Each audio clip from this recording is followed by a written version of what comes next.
I'm Deidre Malone, the immediate past first vice president of the National Political Caucus and past president of the Tennessee Women's Political Caucus.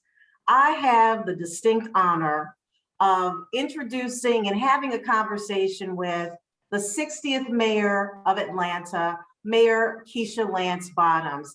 Mayor Bottoms, thank you so much for participating in the National Women's Political Caucus Tennessee Empowered Women Lead Workshop. Well, thank you so much for having me. It is an honor to join you. Mayor, share with us how you became involved in politics.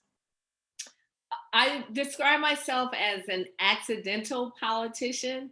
I was a magistrate judge for about 6.5 years, and I had what I call an up or out moment. I decided to challenge someone on the Superior Court bench, a higher court.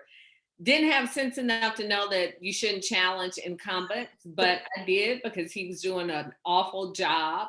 And I said when I ran that either I would elevate to the Superior Court bench or I would be out of being a judge. And challenged him, almost won. The great part was that, but I didn't win, but the great part was that I got an opportunity to travel across the entire county and really get a look at how communities were being served when they had solid, engaged representation that gave me a viewpoint that I otherwise would not have had. So fast forward the next year, my city council member decided after 32 years, a week of qualifying, that he was not running for office. And I had what I call an Oprah-esque moment. I would often hear Oprah Winfrey say on her show, "What would you do if you weren't afraid to fail?" And didn't want to fail, didn't want to be embarrassed, didn't want another loss, but I knew what I wanted for my community. And so I got out there, I ran, I think there were 8 of us in that race. I won without a runoff and served 8 years on city council and then ran for mayor. And did you have any fears or concerns, with that first race, Mayor? Oh, so many, because the establishment was against me. I was an attorney, and at that time I thought all things revolved around the courthouse because that was where I was professionally grounded. I remember this moment after the race, going back to the chief judge. I was a part-time magistrate, asking, could I have my position back? And he said, we wished you well, but we can't give anyone the impression that we're breeding magistrates to run against Superior Court judges. And it was so disappointing because everyone knew that this particular judge was not serving us well. And I was brave enough to challenge him. And then not to have the support that I thought I would have gotten or should have gotten. So there were a lot of things I was afraid of, but thankfully, by the grace of God, I overcame those fears and I ran for office. And, to people who are considering that, I tell my kids all the time, you win some, you lose some. That's life. But the most important thing is, how do you pick yourself back up? And I often think about these great failures. I mentioned Oprah Winfrey. She was fired from her job. Bill Gates dropped out of college. Michael Jordan was cut from his basketball team. We from his high school team. We know the story of Barack Obama losing his race against Bobby Rush. I mean, the list goes on. There's so many people who not succeeded the first, second, third time, but you just learn, hopefully, something to do better and put yourself back out there and try again. It's something about women that we're afraid, a lot of us are afraid to kind of step out there and serve. I mean, we can juggle 50 zillion things, our families, our jobs. We can be behind the scenes a great deal. What advice would you give to that female that can juggle everything, has a passion for public service, that may be thinking about running for office, but just not quite sure? You're already leading. It's what we do. We're leading in our churches, our sororities, in our families. we're leading the PTA, we are leading the softball team. When we serve as team moms, we just don't often call it leadership. And if there's a space for everyone. For some people, it is serving in office. And for others, it may be working or volunteering on a campaign. But I just caution women not to think that this is for somebody else or that this is for everybody else but us, because our voices are so important and we bring a perspective to the table that if we aren't occupying that seat, especially for Black women, our needs, concerns, and our perspective won't be elevated and our voices won't be heard. I tell people all the time, I came from St. Jude Children's Research Hospital, and the first female chairman of the board out of St. Louis, Joyce Abusi, used to say, women, you have to be able to be at the table. And once you get there, you have to utilize your voice. What do you think about that, Mayor Bottoms? Well, we have a unique voice and a unique perspective. And in the same way that others representing other races and other genders reflect what they want to have happen in their communities or what their concerns are, it's important for us to elevate that as well. And especially at the local level. You hear people say, oh, politics are local. We tend to show up and vote and volunteer for big races, presidential races, and we don't often think about those local races that really do impact our day-to-day lives. And I very proudly say that I govern with the heart of a mother. So I have 4 children. I don't leave that part of me at home. It's reflective in my policies. It's reflective in what I prioritize as important for my administration. You bring your whole you, all of your experiences, your past, your present, what you want to hope for your future. And that is a uniqueness that women bring, and not often our hopes and dreams aren't reflected nearly as often as they need be and should be. Do you think political mentors are important, and did you have one? I cannot say that I had a political mentor when I ran the first time. I sought the advice and counsel of a lot of people who had run for office. Along the way, I picked up some great supporters and folk who've done it before. But the reality is this: we are in just a quickly changing environment politically, how we communicate on social media, et cetera. I was even recently listening to President Obama's book, and he talked about this innovative technology they used during his presidential campaign and communicating via social media. Well, we communicate on social media every day without thinking. But if you think back to that race in 2007, it was a pretty new platform. So I think it is important to get advice from people, but also don't be afraid to do things differently. Don't be afraid to try something new. For me, with my mayoral race, I joke with a woman who eventually joined my team. She had come had a marketing background. She had come from the music industry. And I said, hey, I need you to make me hot like Beyonce. So I knew that there was this political way of marketing candidates, but I knew that I needed to appeal to the masses. And so she came on board and really introduced me to a different set of people and way of making yourself appeal to the masses. And now it's very commonplace for campaigns for people to have someone like that on their campaigns. Even Joe Biden had some surrogates who, were working with him with the entertainment industry, et cetera. So don't be afraid to try something new simply because don't be afraid if it's never been tried before. We may all be waiting for you as a candidate to do it the first time. Well, let me just say, as somebody that follows you on Twitter and your social media platforms, I love the way you interact with your followers. You had one post I remember that was about macaroni and cheese, and a lot of people commented.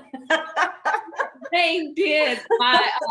My son, my youngest son, said, "Mommy, they just don't know you have to stir it up." I said, "Exactly, baby." Exactly. So, Mayor Bottoms, how was your run for mayor of Atlanta different, or was it from your judgeship run and your city council run? Was it a lot different? Oh, completely different. There's nothing like an urban mayor's race. It is a beast unto itself. And you think you're ready for it. It was a very, very difficult race. And I've had campaign professionals tell me that a mayor's race is, ranks amongst the highest in terms of the difficulty in running in a race. I lost count. I believe we probably had over 150, 200 forums. Mm. Sometimes have them 2, 3 times a day. Someone kept count. I can't remember. I've heard the number before, but it was grueling. It was physically grueling, emotionally taxing, mentally draining, all that you could possibly imagine. But as women, we're built for it. We go through tough things every day. And we often don't have a campaign team around us to prop us up when we do. So just because it's difficult doesn't mean that it's impossible. So, you're the sixth African American mayor of Atlanta and the second female to serve as mayor. What do you consider a few specific challenges women of color have as they run for office? I would say I encountered more gender sexism Yeah. as mayor than I did racism running for mayor. And unfortunately, quite often it would come from African American men. And I'm assuming there was a comfort level there in just expressing what they thought and how they felt about me running. And I don't want to stereotype I'm not bashing men, especially Black men, but it was just my reality in running for mayor. Well, how are you going to do that? Who's going to take care of your kids? And even in my decision not to run, the narrative that I bowed out because of family. I never said that's why I'm not running.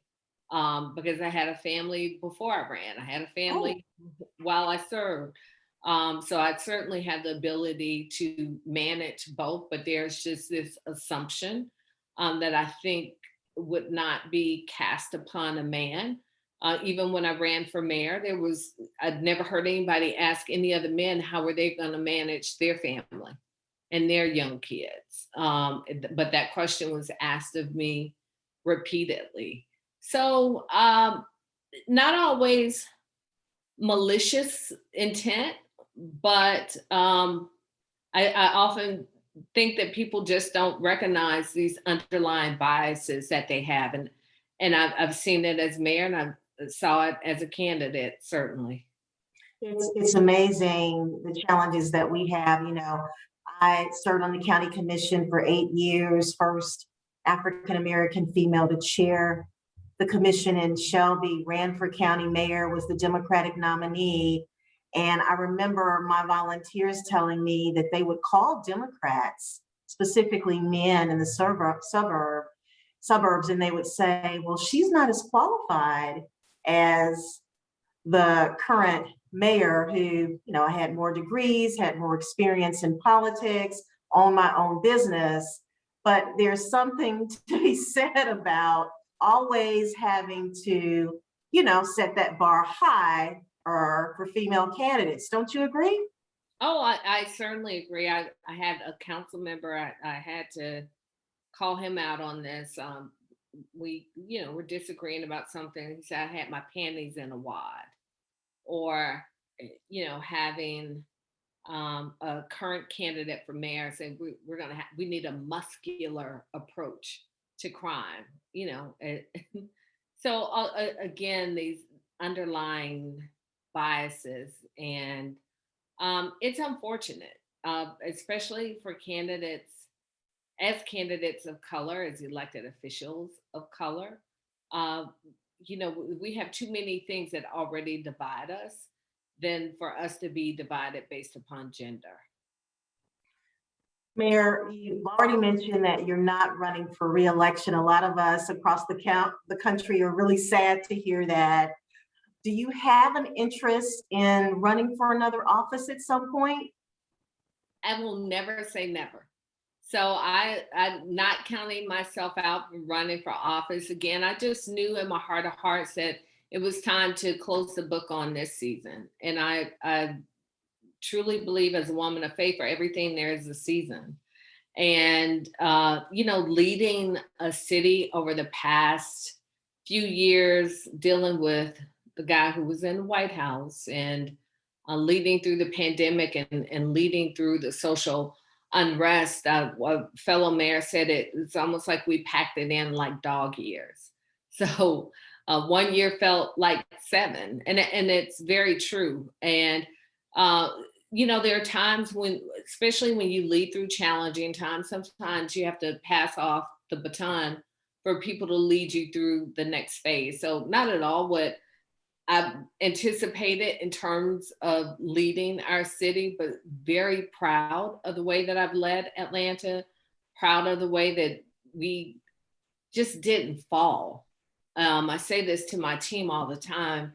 I think it's often missed how well we were able to weather the storm because we didn't fall. So there's a higher level of expectations. The difference when you fall and you get back up, but when you don't never fall, people don't often recognize what it's taken for you to stay upright. And we did more than stay upright in Atlanta. We were able to help our communities, delivering food, making sure our small businesses had what they needed, providing rental assistance, and the list goes on. So I'm very proud of that. Let me just say, you faced almost every challenge, as you mentioned. Of course, across the country, we've had the pandemic, but it's hit Atlanta really hard. The whole voter suppression, dealing with the recount of the votes. I mean, you know, and just some of the challenges that you've had as mayor. What would you say has been something that when you walk away from the mayor's office that you'll say that you're very proud of, that you faced and you've been able to overcome as a leader? The thing that I'm most proud of is putting our One Atlanta platform front and center. And that's a platform based on equity, that it is our obligation as a city government to make sure that everybody has the tools they need to be equipped for success. And uh, that work, I believe, is the most important work and the lasting work in our communities. And it has to be ongoing, but no one had really articulated it in such a succinct way.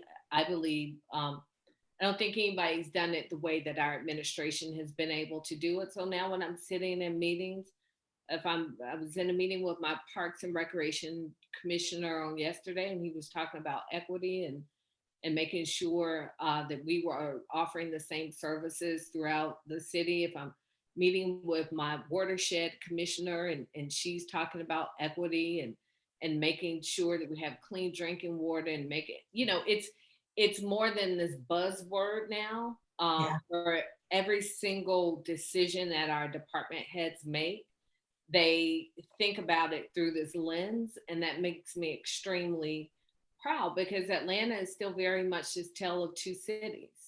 And people think of Atlanta as this Black Mecca. In so many ways it is. But the great divide for us is the economic divide. You know, there are wealthy, well-to-do Black folk in Atlanta, and there are still so many who are barely hanging on by a thread.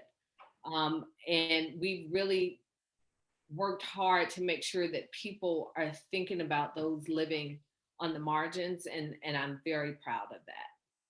Mayor, my last question for you, because we're running out of time, and my promise is that I'm going to make sure you make it to your next appointment on time, is around the arguments to convince the U.S. Senate that the John Lewis Voting Rights Act needs to be passed. If you could speak directly to them, how important is that to you?